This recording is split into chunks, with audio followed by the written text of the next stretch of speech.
Biz turgan manzil Toshkent viloyati Quyuchirchiq tumanining Do'stobod shaharchasida joylashgan yangi yaqinda barpo etilgan Bibixonim ko'chasi. Aynan men turgan joyda bundan 2 yil avval bir fuqaroning, mana shu yerlik fuqaroning kichikgina oshxonasi bo'lgan. Lekin davlat ehtiyoji uchun hokim qarori bilan bu oshxona, mana shu joyda joylashgan oshxona buzilgan.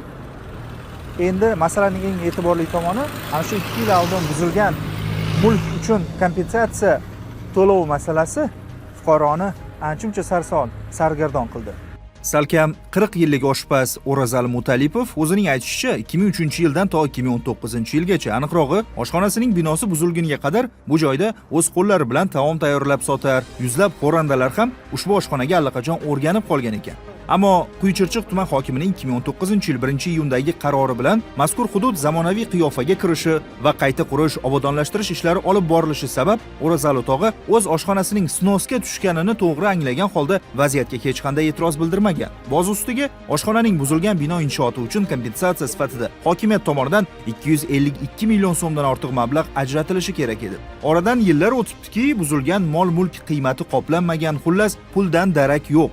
Fuqaroning esa masala yuzasidan taqillatmagan eshigi-yu, kirmagan idorasi qolmagan. Hech qaysi bermaymiz degan yo'q. Portalga, misol uchun, keyin prezident portaliga bordik. Bu yerdan prokuraturaga xat keldi. Ular meni chaqirdi. Tuman prokuraturasiga-mi? Ha. Keyin ular ham aytayapti, berilishi kerak deydi. Agar bermaydigan taqdirda fuqaro turish tashkilotlariga bemalol murojaat qilavering degan xatlari bor. Tashkil hammasida bir xil xat shu. Bermaymiz demaydi. Bir-biriga oshiraveradi.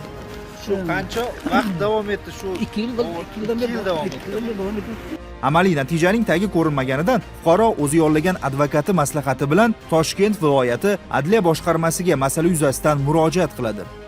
Adliya tomonidan o'rganish natijasida haqiqatdan ham Vazirlar Mahkamasining 97-yil, hozirgi paytda 911-sonli qarorining talablari buzilganligi aniqlanib, hokimiyatga bizlar so'rov xatlari chiqarishimiz natijasida, bundan tashqari joyini o'rganishimiz natijasida va ish hujjatlarini o'rganishimiz natijasida ushbu holat yuzasidan kompensatsiya pullari to'lanmaganligi bo'yicha fuqarolik ishlari bo'yicha Quyuchirchiq tumanlararo sudiga kompensatsiya pulini undirish bo'yicha da'vo ariza kiritilgan. Va nihoyat adliya organlarining amaliy yordami bilan sudga taqdim etilgan da'vo arizasi sudning 2021-yil 26-oktyabrdagi hal qiluv qarori bilan qanoatlantirilib, Quyuchirchiq tuman hokimligidan O'razali Mutalipov foydasiga 252 million 486 ming kompensatsiya undirish belgilandi.